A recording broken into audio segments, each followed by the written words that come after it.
The SolidFish Platform Walkthrough. Use solid codes to access your shared data here. And to share images, documents, text, or web links, use the Upload button here. Our upload interface is simple and straightforward.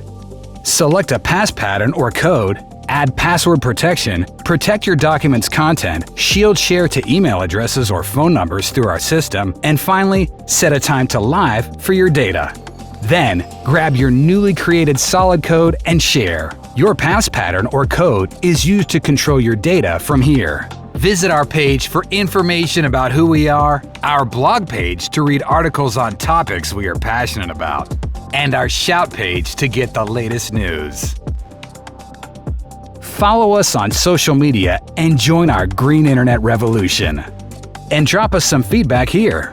We will appreciate it. Share smart, share securely, share on SolidFish.